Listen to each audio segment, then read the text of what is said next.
पाठ 11 राष्ट्र की मर्यादा एकांकी। प्रथम दृश्य महाराज पोरस के सुसज्जित राजभवन का कक्ष।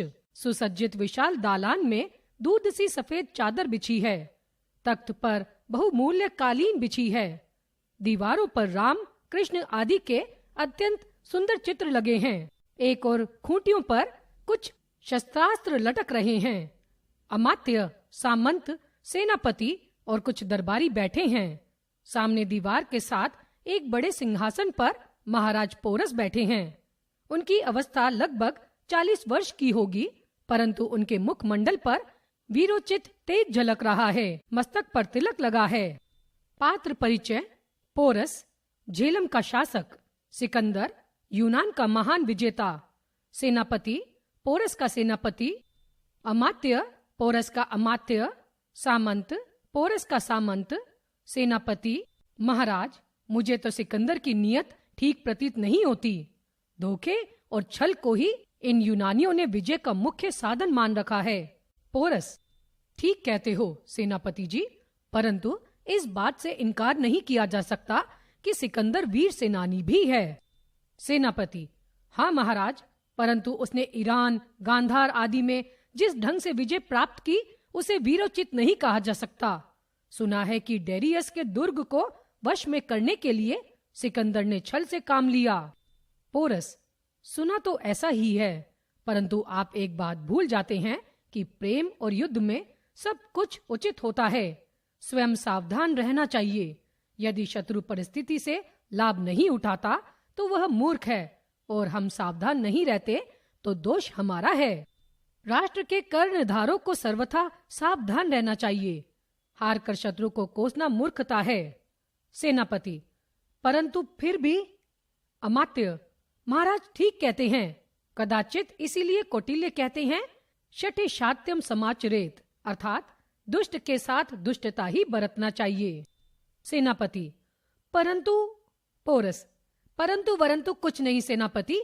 स्मरण रहे, जो व्यक्ति जीता जाता है उसकी अनैतिकता, प्रवंचना, छल कपट आदि की चालें कूटनीति और राजनीति कहलाने लगती हैं, और जो हार जाता है उसकी नैतिकता, धार्मिकता, उदारता आदि को पाखंड तथा मूर्खता कहा जाता है।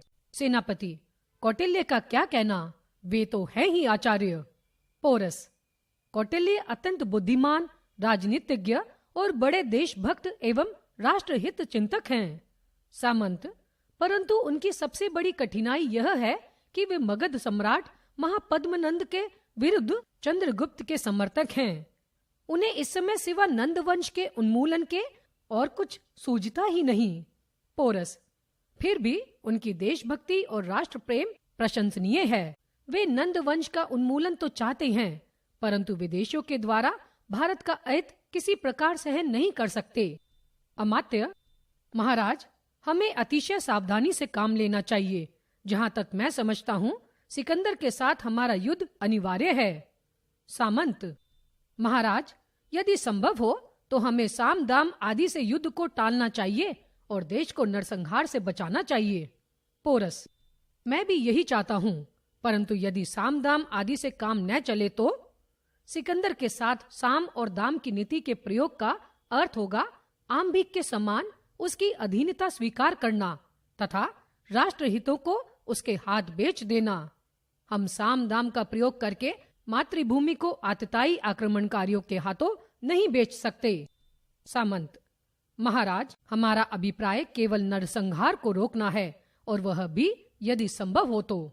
अन्यथा राष्ट्र के लिए लड़ने वालों एवं बलिदान देने वालों में मैं भी सबसे आगे रहूंगा। मैं आम्भिक नहीं हूँ महाराज।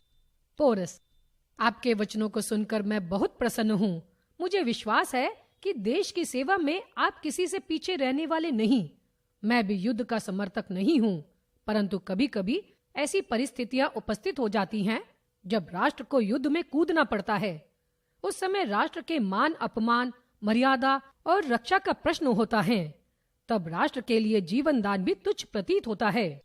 सामंत: महाराज, यदि साम और दाम से काम न चले तो भेद से काम चलाया जा सकता है। मेरे कहने का अभिप्राय भी यही था कि उन्हें हम भी कूटनीति और भेद नीति का प्रयोग करें? पोरस, यह तो चाणक्य जैसा व्यक्ति ही कर सकता है। वह हमारे बस का रोग नहीं है। चाणक्य सच्चे राष्ट्र प्रेमी हैं, परंतु इस समय, जैसा कि मैंने कहा, उनका लक्ष्य नंद वंश का उन्मूलन है। तो भी हम उनसे बात करेंगे, परंतु यदि उससे पहले ही युद्ध हो गया तो? सेनापति, मैं भी यही समझता हूँ महाराज। सिकंदर से शीघ्र ही हमारा युद्ध होगा। हमें उसके लिए तैयार रहना चाहिए और सिकंदर को ऐसा पाठ पढ़ाना चाहिए कि वह सदा स्मरण रखे कि भारतीय वीर सैनिक किस प्रकार स्वागत करते हैं। पोरस, हाँ, भारतीय वीरों का उत्तर राष्ट्र गौरव के अनुकूल ही होगा, परंतु अवसर आने दो। द्वारपाल प्रवेश करता है और अभिवादन करके खड़ा हो जाता है। क्या बात है राममूर्ति? द्वारपाल, महाराज, एक राजदूत आया है, कहता है कि मुझे सिकंदर महान ने भेजा है और मुझे अभी महाराज से मिलना है। अमात्य, उसे कहो कल दरबार में उपस्थित हो। द्वारपाल, मैंने तो उससे कहा है, परंतु वह कहता है कि मुझे अभी मिलना है और संदेश देकर वापस जाना है। बहुत आवश्यक संदेश है। पोरस, अच्छा, अंदर भेज दो। द्वारपाल सिकंदर के राजदूत के साथ प्रवेश करता है। सिकंदर का राजदूत एक ऊंचा, लंबा, गोरा, बलिष्ठ युवक है। वह यूनानी सैनिकों जैसे वस्त्र पहने हुए है। अंदर आते ही वह यूनानी ढंग से महाराज पोरस का अभिवादन करता है। पोरस एक रिक्त आसन की ओर संकेत करते हुए, बैठिए। दूत निर्दिष्ट आसन पर बैठ जाता है। महाराज पोरस गंभीरता पूर्वक उसके मुख की ओर देखते हैं। दूत, सिकंदर महान आपसे मित्रता के इच्छुक हैं। पोरस, यह तो मेरा और राष्ट्र का अहोभाग्य है। जिसे सिकंदर महान जैसा मित्र मिले, उसे और क्या चाहिए।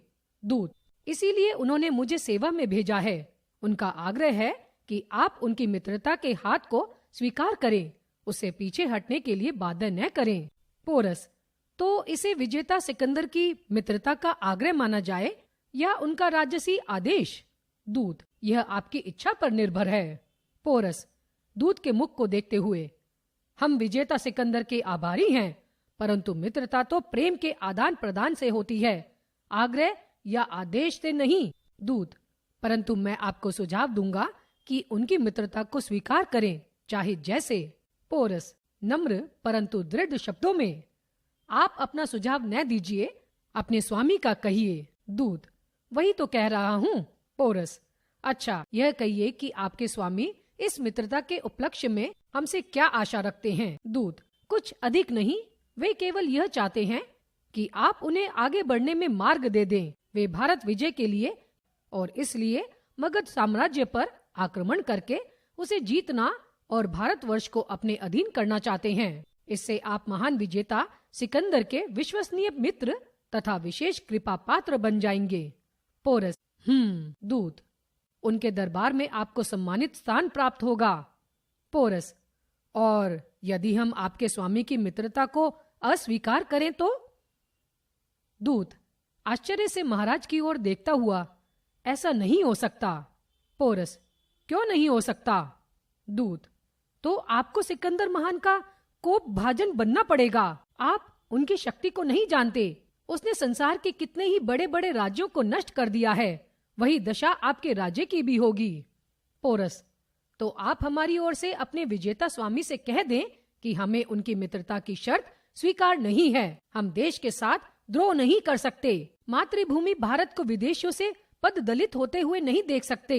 अपने राष्ट्र को और ऋषियों और देवताओं की भूमि को धोखा नहीं दे सकते। हम उनकी भूख शांत नहीं कर सकते। दूत विस्मित मुद्रा में, भूख? पोरस, हाँ, उसकी लूट मार की भूख, अधिकाधिक स्वर्ण तथा मणिमाणिक्य पाने की भूख। दूत गंभीरता से, तो आप महान विजेता सिकंदर को चुनौती दे रहे हैं? हाँ, युद्ध के लिए तैयार हो जाइए। पोरस, देखिए, चुनौती हमारी ओर से नहीं है, वह आपके स्वामी की ओर से है। हाँ, युद्ध हमें स्वीकार है। हम राजद्रोही नहीं बन सकते। अमात्य को पास बुलाकर उसके कान में कुछ कहते हैं। अमात्य संकेत पाकर जाता है। दूत, अच्छा, तो मैं चलता हूँ। पोरस, अभी थोड़ा रुकिए, मध्याह्न काल हो गया है, भोजन का समय है। भारतीय अतिथि को भूखा नहीं भेजते। दूत, आभारी हूँ। महाराज पोरस का संकेत पाकर सभी उठते हैं। द्वितीय दृश्य। समय मध्याह्न। स्थान महाराज पोरस की पाकशाला। महाराज पोरस सिकंदर का राजदूत, अमात्य सेनापति तथा अन्य सामंत यथास्थान बैठे हैं। नौकर सबके सामने थालियां परोस रहा है। महाराज के सम्मुख सोने की थाली रखी जाती है और सोने की वैसी ही एक थाली राजदूत के सामने, जो महाराज के पास ही दाईं ओर बैठा है, रखी जाती है। शेष सभी के सामने चांदी की थालियां रखी जाती हैं। परोसने वाले नौकर राजदूत को छोड़कर सबकी थालियों में विविध प्रकार के व्यंजन एवं पूरियां रखते हैं। पोरस, इनके लिए भी लाओ। महाराज राजदूत की थाली की ओर संकेत करते हैं। नौकर एक चमकती हुई रोटी लाकर राजदूत की थाली में रख देता है। रोटी स्वर्ण की बनी हुई है और उसमें हीरे जड़े हैं। सभी देखकर चकित होते हैं। राजदूत हतप्रभ रह जाता है। पोरस, खाना आरंभ करते हुए, भोजन आरंभ कीजिए। सभी खाना आरंभ करते हैं। राजदूत स्तंभित सा होकर कुछ क्षणों तक अपने सामने सोने की थाली में रखी हुई सोने और हीरों से बनाई गई रोटियों की ओर देखता है। दूत कुपित मुद्रा में, महाराज पोरस, यह क्या है? क्या आप जानते हैं कि आप किसका उपहास कर रहे हैं? पोरस, आपको कैसे भ्रम हो गया कि मैं किसी का उपहास कर रहा हूँ?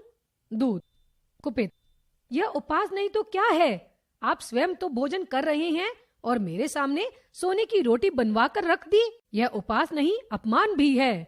क्या आप जानते हैं कि आप किसका उपहास और अपमान कर रहे हैं? पोरस, मैं किसी का भी अपमान नहीं कर रहा। सिकंदर महान, आपको भ्रम हुआ है। सिकंदर महान, यह शब्द सुनते ही अमात्य, सेनापति आदि चकित होकर राजदूत के मुख की ओर देखने लग जाते हैं। सभी विस्मित होकर अमात्य तथा महाराज के मुख की ओर देखते हैं। मैं यह अच्छी तरह जानता हूँ कि आप कौन हैं। आप स्वयं ही दूत हैं। मैं उसी समय वस्तु स्थिति को समझ गया था और जान गया था कि आप कौन हैं। मुझे आपका अपमान अथवा उपहास करना तनिक भी अभीष्ट नहीं। मैंने सोने की रोटी आपके वास्ते इसलिए बनवाई है, कदाचित इससे आपकी भूख शांत हो सके, क्योंकि यह सोने और मणियों की भूख ही आपको मकदुनिया से यहाँ तक खींच कर लाई है। सिकंदर, सिकंदर ऐसी बातें सुनने का आदी नहीं है, परंतु आप जो चाहें कह सकते हैं, क्योंकि मेरी योजना असफल रही है और अब मैं आपका बंदी हूँ। पोरस, मैं ठीक ही कह रहा हूँ। इस सोने की रोटी और मणियों की भूख ने आपको अस्थिर कर रखा है और आप विदेशों में मारे मारे फिर रहे हैं तथा लूट मार कर रहे हैं। अन्यथा आप अपने घर में शांति से शासन कर सकते हैं। आपकी भूख व्यर्थ और अनुचित है। आप यह सब अनुभव कर रहे हैं। भूख मिटती है अन्न की रोटी से, न कि सोने और मणियों की रोटी से। मैं भी यही आपको और आध्यात्मिक शिक्षा भी यही सिखाती है। और मरते समय यह सोना, मणि, मणक्य तथा विशाल साम्राज्य यही पीछे रह जाएंगे, कुछ भी साथ नहीं जाएंगे। जाएंगे केवल आपके शुभ और अशुभ कर्म।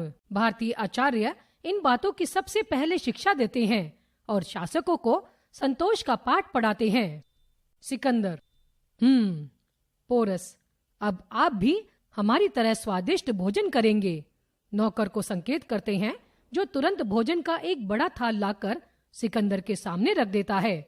आप कुछ और सोच कर आए थे, परंतु ईश्वर की इच्छा से कुछ और हो गया है।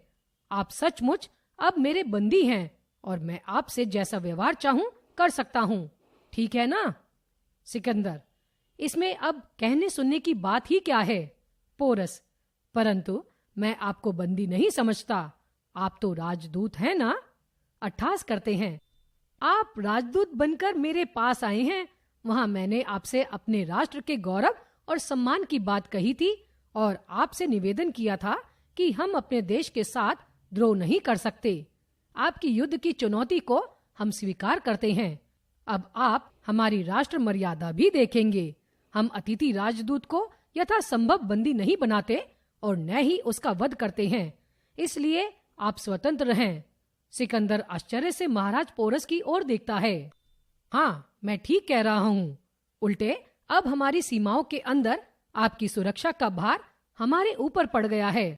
सेनापति से, सेनापति, भोजन के पश्चात हमारे अतिथि विजेता सिकंदर को सुरक्षित इनके शिविर तक पहुंचा देना। सिकंदर, ईश्वर ने यदि मुझे भी अवसर दिया तो मैं आपके व्यवहार के अनुकूल आचरण करना चाहूंगा। पोरस, ईश्वर सबको सद्बुद्धि